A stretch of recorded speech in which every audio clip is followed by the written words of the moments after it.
Kahapon ay maaga nga palang pumasok ang mga bata dahil third quarter examination nila. Holy Week na din nga ngayong linggong ito, kaya naman nga medyo matagal-tagal ulit ang bakasyon ng mga bata. Hanggang Wednesday na lamang ang kanilang pasok. Kahit naman pahinga ng mga estudyante, ang mga nanay naman ay hindi nakakapagpahinga at ayan nga tumambad na naman sa akin ang pagkadami-daming kalat sa kitchen, family room at living room. May mga hugasin, mga tiklupin at kung ano-ano pang mga dapat imisin. Kaya naman ngayong Lunes ay samahan nga ninyo akong maging busy na naman ang araw. Pagkaalis nila, eto paspasan na naman ako ng pag-iimis. Syempre, unahin natin itong living area. Living area, receiving area, isa lang naman ang ibig sabihin nun, kaya kailangan natin dapat unahin. Unang mabubungaran ng tao dapat malinis. Bago nga pala ako magwalis doon sa may harapan namin, ay lilinisin ko muna itong loob ng bahay para pagpasok ko nga sa loob ay ako'y makakapagpahinga na kaagad. O, diba?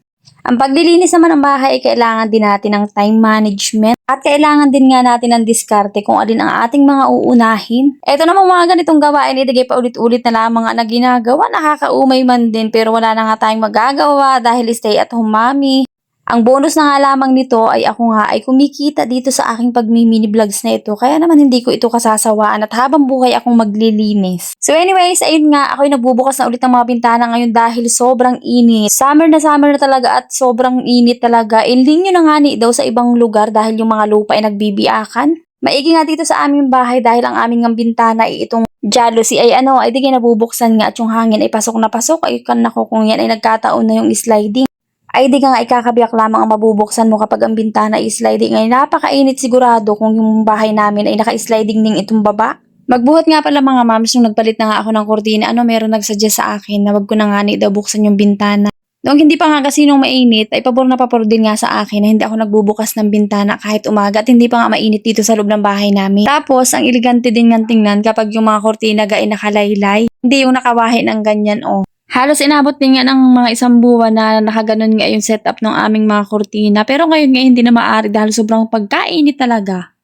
So ayan nga, nagwalis-walis lamang ako dito sa may family area, sa may living area namin, tapos dito nga sa aking old kitchen. Kung mapapansin nga ninyo mga moms, ay may mga kulay na din yung beams dito, kaya medyo maliwanag na. Pero may mga area pa rin diyan na hindi pa nga masyadong nare-retouch yung pader dahil wala pa akong white paint. Spot pa nga diyan na walang kulay. Sa sunod na lamang ulit kapag nagka-budget ulit ako, saka natin i-retouch at i-makeover yun. And finally, mga moms, ngayon ko pala ang maipapakita sa inyo at maisasama sa aking mini vlogs itong extension ng aming kusina. Nako, ayaw ko pa talaga sanang ipakita ito sa aking mini vlogs pero kailangan na dahil ako nga ay magde-daily ulit upload na.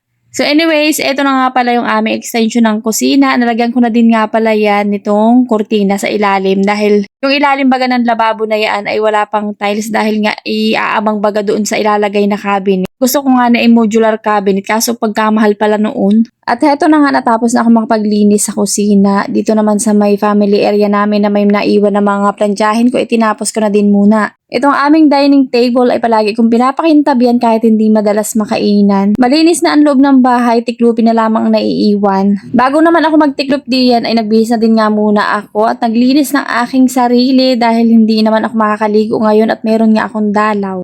Kapag meron talaga akong dalaw ay hindi nga ako naliligo, mga ilang araw din yun. Turo nga ng aming lola yun na wag nang maliligo kapag meron dalaw. Dahil kapag tumanda na, isa ka nga sisingilin ng mga sakit-sakit. So anyways, kinuha nga pala namin yung wall fan doon sa my living area dahil palagi kang nagbabasketball doon yung aking anak. Nagpapatalbog ng bola ay masisira talaga yung wall fan na yun kapag hindi mo tinanggal. Isang linggo ko na din nga inuungot yan sa daddy engineer na ilipat dito ngayon lamang nga nasunod. Buti na lamang talaga at na corner ko. Sabi ko sa kanya, nagbablog ako ay ngayon na niya kako ayusin. O, di ba mindset? Kaya naman, ayan nga, at sumunod din naman sa akin. Alam nyo na, kahit ang mga asawa natin ang boss, ay tayo naman ang palaging tama. Kaya kailangan nilang sumunod sa ayaw nila at sa gusto. So anyways, ayan nga, ako'y naka-assistant ka dyan sa daddy engineer. Hindi pwedeng umalis dahil yan ay tatawagin ako ng tatawagin kapag nga may ipapaabot. Kaya ako'y nakabantay nga lamang sa kanya diyan sa may gilid. Tamang panood lamang sa kanya. Anytime na ako'y uutusan niya, ay naandyan din lamang ako at madali nga ako makadais. Umalis nga muna ako dun sa may gilid niya dahil ako natatakot at na siya ay nagdi-drill na diyan. Baka biglang tumalsik baga yung bala ng drill. Ay ako'y matamaan ako po naman. Kaya ako'y tamang tanaw-tanaw lang muna din sa may likodan niya. Baka may makapansin na naman nga sa inyo na bakit nga naglagay na naman ako ng foam bricks dito sa aming kusina. Sobrang nakakahinayang namang itapon. Sabi ko ay ito namang aming kusina, yung pader nga dito ay magaspang, ay madali lamang kakong tanggalin nga iyaan. Wala pa din kasi akong nabibiling white paint nga, kaya naman pansamantagal. Ayan na lamang muna ang aking ilalagay. Anyway, sa nga natapos na din nga pala ng daddy engineer nga na maitakid nga yung wall pan doon. Tapos ito namang stand fan ay nilipat ko dito sa my living area namin. Hindi na ngayon masisira yung electric fan namin na yun dahil natatalbugan nga lagi ng bola ni Kuya Jiro. At pagkatapos naman noon ay pinagpatuloy ko na nga itong aking pagtutupi ng damit dahil baka ito'y abutan pa rin ng mga ilang araw. Naalala ko nga pala, hindi ko pa nga pala nalilinis itong mga pinagdrillan dito ng daddy engineer, kaya naman pumunta muna ako din sa kusina at akin nga munang nilinis. Ay siya, hanggang dito na lamang ulit muna mga moms. Abang na lang ulit kayo sa mga susunod kong mga mini vlogs. Maraming salamat sa inyong palaging panonood. Bye bye! Ingat.